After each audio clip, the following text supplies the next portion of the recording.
mayoría solemos pensar cuando estamos chicos, pues queremos ser astronautas, bomberos, etcétera, y de pronto aparecen por ahí ya más grandes carreras que no hemos estado escuchando de chicos, como son ciencias políticas y sociales.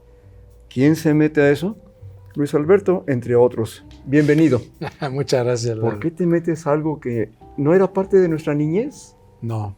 Y de hecho mi último año de preparatoria especializado fue en ciencias químico-biológicas. Eso no tenía nada que ver con... Nada que ver. Contigo. Y me gustaban más las matemáticas que las ciencias sociales. Yo considero a la distancia que tenía yo una inquietud por las injusticias sociales, hablando en general, me indignaban. ¿Y eso desde chiquito lo sentías? Yo creo que sí. Ajá. Yo creo que sí, porque yo recuerdo muy bien en época de Reyes que mi mamá decía, vamos a llevarles unos juguetes a tales colonias porque no les traen los reyes. Yo decía, bueno, ¿cómo es posible que a mí me sean pobres y además los reyes los discriminan? Se me hacía muy injusto. Injusto y inentendible. Entonces, sí, yo creo que sí. De las películas, por ejemplo, te lo digo porque a mí me pasa que la guerra no la soporto. No sé que hay películas muy buenas de guerra y lo que tú quieras, pero ver toda esa injusticia de que tú y yo nos peleamos y mandamos a otros que se maten entre ellos y al rato somos amigos. Bueno, cosas así. No soportaba yo eso. En tu caso, ¿te pasaba eso, no sé, con la lectura, con la película, con algo? Sí, bueno, en general, es que no por las películas, la situación del país era y es, pues, llena de contrastes ya. De contrastes y falta de equidad, ¿no? Entonces, claro. No es moralmente aceptable, aunque digas, bueno, quizá no hago nada, pero que haya tantas diferencias entre lo que ganan los que más ganan y lo que ganan los que menos ganan. Finalmente todos somos humanos del mismo planeta, ¿no? Claro, claro. ¿Cómo es tu niñez en Puebla? Que a mí me decían cuando llegué a Querétaro, no, es que los queretanos es una sociedad muy cerrada. Y realmente mis primeros grandes amigos eran todos ellos queretanos. Yo creo que más bien muchos de los que llegan o llegamos, a lo mejor no somos respetuosos a las tradiciones. Pero también Puebla tiene su fama de las personas, de los poblanos. Sí. Tú vivías ahí, tú naces ahí. Sí. ¿Cómo son los poblanos para ti? Soy poblano, pero no ejerzo. No, yo creo que ha cambiado.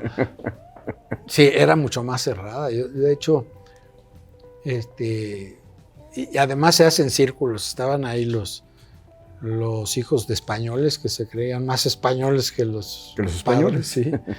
Los árabes, les decíamos, pero eran de origen libanés. Los alemanes por la Volkswagen. Entonces, muy cerrados. En cambio, claro, en Querétaro lo que me pasaba es que me checaban. Es decir, había una señora que pues era amiga de mi abuelita y era una señora muy... Bueno, yo la veía muy grandota, con un bastón. Entonces, de chiquillos, todas las vacaciones grandes, que eran en invierno antes, las pasábamos aquí. Entonces la señora te decía, niño chico, miéntame tu madre. Y lo que estaba queriendo decir es que le dijeras quién era tu mamá. Miéntame quién es tu madre. De platicar, de hablar, sí. Y una vez que le decías y te identificaba, ya te abría rápidamente las puertas. Bueno, pues sí, son las tradiciones de cada quien. No, siempre me pareció más acogedora la sociedad queretana. A mí, vaya, yo me casé con una queretana, mi mamá queretana, y vivimos un tiempo en Ciudad de México y luego en Puebla, y luego nos vinimos acá. Bueno, yo puedo dar fe de que a mí me trataron mejor los queretanos cuando llegué a vivir aquí, aunque tenía antecedentes, que a mi esposa, las poblanas. ¿Sí? Después tenemos grandes amigos en Puebla y primos, pero era más difícil. Sí, sin embargo, como que sigo pensando que tienes mucha conexión con tus amigos poblanos. Como sí, que, sí. Incluso me decías que se reúnen sí. Una vez al año, o no sé pues cada sí, cuánto. Tratamos de los compañeros de prepa. Ajá. Y tengo primos muy queridos allá, y amigos, sí. Perfecto. Y vamos todavía. Oye, ¿has vivido épocas así difíciles que de pronto, no sé, estás en un trabajo, porque desde muy chico trabajas, ¿verdad? Sí, sí, sí. Y de pronto te dicen, no a ti, sino a varios, se acabó. Sí, me ha pasado un par de veces. Una vez, creo. Pero creo que recién casado te pasa algo de eso, ¿no? Sí. Y ahí está difícil. Pero ahí no me fue mal, mira. Si empecé a trabajar cuando iba yo en prepa, como en primero, segundo prepa, a dar clase, o sea que, y es lo que sigo haciendo ya jubilados, doy clase. Yo daba clase en prepa en una secundaria. Entonces, una vez me encontré unos exámenes de 1971 que decía profe Luis de Chipilo, Puebla. Ahí daba química. Y o sea, llevo muchos años de profe Luis, más de 50. Wow. Y sí, una vez, bueno, en el Instituto de Investigaciones Nucleares, donde entre ingenieros y físicos había éramos un grupo de 7, 8 científicos sociales como staff del director, que hacíamos investigación en materia de ciencias sociales. Por ejemplo, a mí me tocaba darle seguimiento, investigar a los movimientos antinucleares en el mundo que había en sociedades, sobre todo donde había generación ya importante de energía eléctrica a partir del átomo. ¿A ti te tocó alguno de esos tiempos de Chernobyl o de Japón o algo así? No, fue después. Fue después eso. Sí. Pero de todos modos ya había esa inquietud. Sí. Sí, porque el material radioactivo, a partir del uranio, se genera calor, se produce electricidad, como si fuera la de vapor, de agua. Se produce electricidad, es muy barato. Pero los residuos, primero, hay que tener mucho control en el manejo de todo en el manejo, porque son reacciones en cadena. Entonces, si no las limitan, las frenan, se reproducen. Pues, que es lo que pasó en Chernobyl. Sí. No, explotan. Sí, digo, es un cáncer que se dispersa el material radioactivo. Claro. Los subproductos de esa reacción del uranio enriquecido, no cualquier uranio, uno de ellos es el plutonio, que es un elemento que no existe en la naturaleza, es fruto de estas formas de proceder del hombre, y es muy tóxico y muy radioactivo, y no decae, decae muy lentamente, o sea, su toxicidad y radioactividad dura siglos. Yo pensé que era muy inestable, pero entonces sí aguanta mucho. Bueno, es inestable en el sentido de que está emitiendo radiación, pero dura muchísimo. Sí. Pensé que nunca me hubiera imaginado que platicáramos tú y yo de esto. No, yo tampoco. Porque de alguna manera tú siempre has estado en ciencias sociales, en ciencias políticas. Sí. ¿Qué te picó para cambiar de enfoque si dabas en matemáticas? En Chipilo estabas pues prácticamente región de lechera y todo eso, pues, con cosas químicas y eso. ¿Cuándo te llegó lo de político y social? No, ya al salir de prepa me decidí por estudiar. Estudié con los jesuitas una licenciatura que se llamaba, yo creo que se llama Filosofía y Ciencias Sociales, que era mitad filosofía y mitad sociología, ciencias políticas. Pero, en tu historia anterior no veía yo eso. No. ¿Por qué de pronto estás ahí? No, pues yo lo atribuyo a eso, a que me parecía una vida más de enfrentar las injusticias sociales, de hacer algo, por lo menos de solidarizarte. Yo creo que eso fue. Entonces decidiste tomarte esa carrera y te metes a estudiar ¿en dónde? En Guadalajara. En Guadalajara. Con los jesuitas. Después, en Ciudad de México. Oye, pero te fuiste a Guadalajara tú solo. Sí, de mi familia. Y tenía 17 años. ¿Qué es ese paso de dejar a la familia e irte solo? Pues no, me pareció muy natural, sí. No, nunca te preocupó. Es que antes viviendo fuera de la Ciudad de México, los estudios profesionales en Puebla o en Querétaro, pues se iban a México. Claro. Ya tenía un hermano mayor, que paz descanse, 4 años mayor, que estando la familia en Puebla, él estudiaba allá en México leyes. Y entonces ya tomas el camino más político-social. Sí. Ya de plano. De plano. ¿Y tus trabajos empiezan a cambiar o...? Sí. Un tiempo trabajé en Ciudad de México, bueno, en Jalisco, cuando estaba allá en rancherías, en zona rural, con campesinos. Y en México, sobre todo, con sindicatos independientes, que no eran de las grandes centrales. Pero antes, ya los jóvenes casi ni me creen que era... Tú entrabas a trabajar, yo trabajé en una fábrica en Guadalajara también, pero en el almacén. Pero si el puesto era del sindicato, entonces tenías que afiliarte al sindicato. Y el sindicato pertenecía a la CTM, y la CTM pertenecía al PRI. Entonces dices, bueno, yo entré aquí a barrer o a acomodar cajas y ya soy del PRI. Eso ya no hay. Ya no hay, qué bueno. Ya no hay. Bueno, y finalmente, pues bueno, son decisiones que vas tomando en la vida, sí. Pero me acuerdo que también estabas comentando de cómo caíste a ser taquero. ¿Qué tiene que ver contigo? No, pues es que después de trabajar en Puebla en el Instituto de Educación para Adultos, vi que me gustaba. Pues nos venimos a Querétaro un poco sin trabajo. Es decir, yo entré a la universidad, pero daba una clase. Entonces una materia, yo quería dar otra, pero el que era director, mi amigo Carlos Dorantes, también en paz descanse, me dijo, no, yo quiero que des a Max Weber. Le dije, hijo, yo me siento mejor preparado en tales otras. Y me dijo, no, esa ya la tengo cubierta. Ya queda cubierta. Y era solo un grupo, era la primera generación. Empezaba apenas la... ¿Y ya era facultad? No, era plantel, porque... Y además el ingreso era bienal, o sea, era una generación cada 2 años. Entonces, wow. Entonces yo me ponía a estudiar muchísimo. Después me hice muy amante de Max Weber, pero en ese momento dije, pues yo lo vi en la maestría, pero poquito, pero entonces me aplicaba. Entonces decía, ¿cuántas horas preparo la clase? Luego doy la clase y luego pues califico, si hay exámenes. Entonces yo ganaba poquísimo por hora, me salía fatal. Sí. Entonces mi hermano menor, que ese sí es buen comerciante, tenía una taquería y me dijo, vamos a poner otra. Y entonces dije, pues sí, yo tengo que buscar algo. Ya algo tenemos que vivir. Tenía 2 hijos. ¿Sí?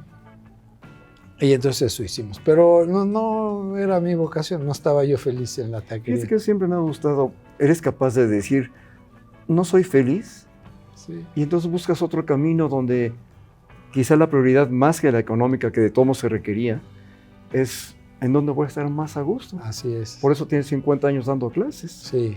Nadie te obliga a hacerlo, pues tú estás jubilado, ¿no? Estoy jubilado y sigo dando clases en la UAC. Sí. Y el semestre que entra cumplo 40 ya. Y nunca lo dejé. Uf. A pesar de que en una época tuve trabajos que salía yo a la 1, 2 de la mañana porque mi jefe era matado, ¿no? Y yo era secretario particular del secretario de gobierno, pues se usaba que te tenías que quedar a morir. Vivías prácticamente. Entonces, y yo daba clase a las 8 de la mañana, entonces salía a las 2 de la mañana y decía, ay Dios mío, yo nada más que termine este semestre para no dejarlos colgados y ya me voy a...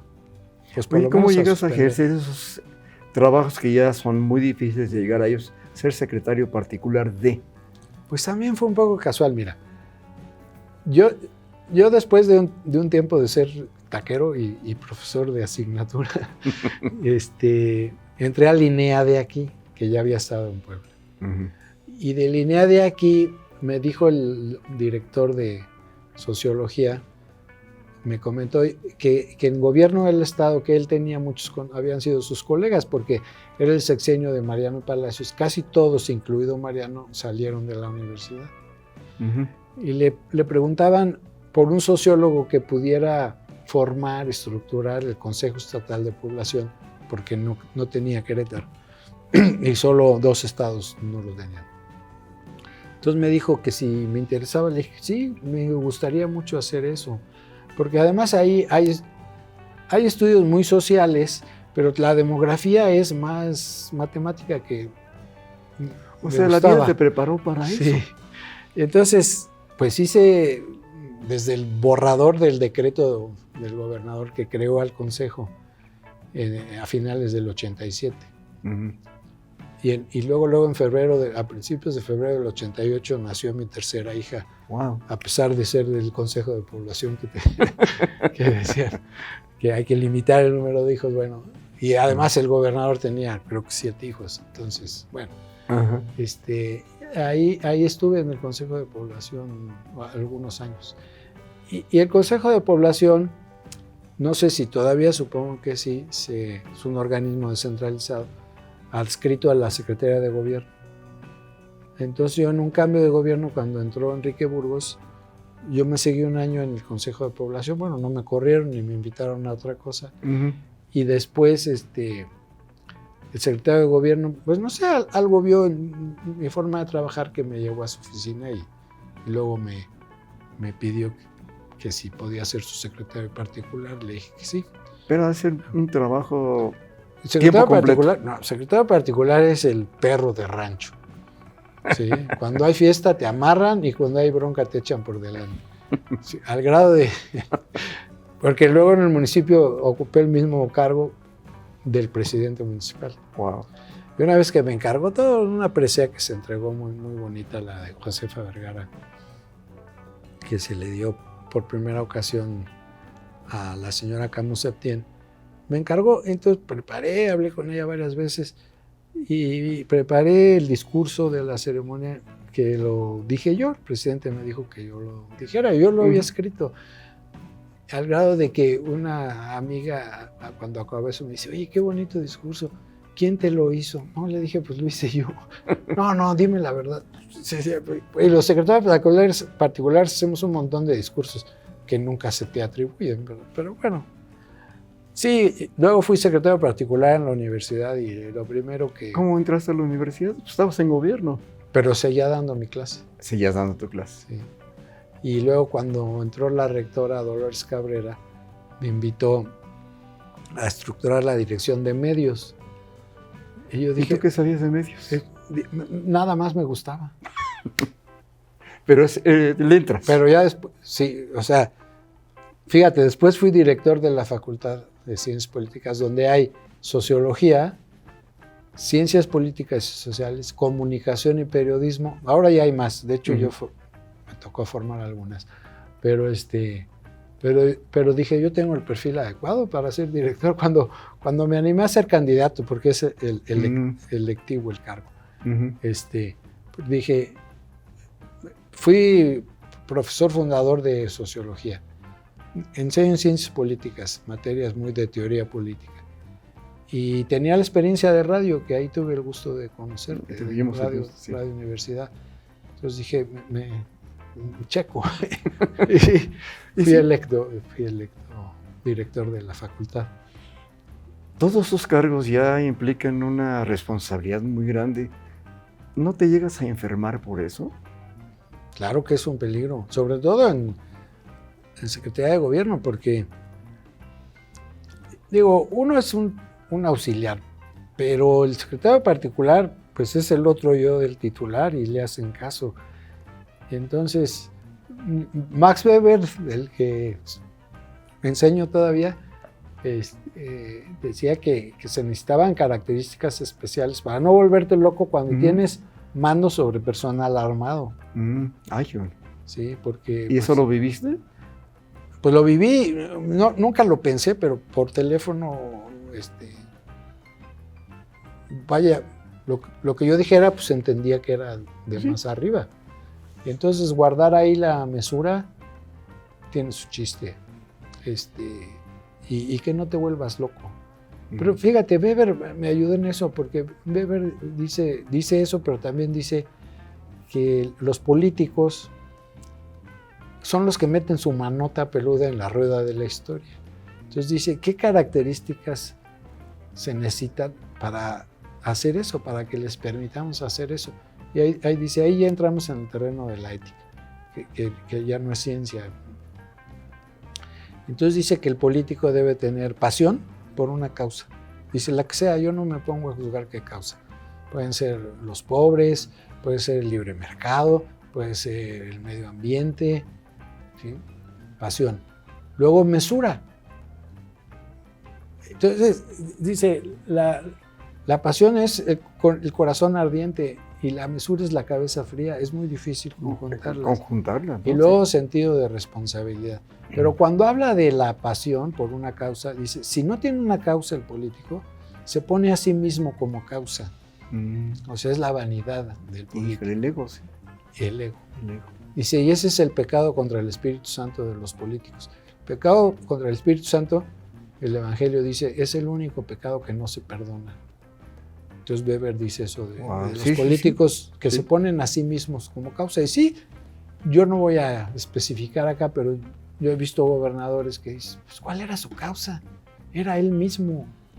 Y lo ves en su publicidad, en su conducta, y en que dices, bueno, ¿qué recuerdo guardo de él? Pues ninguno.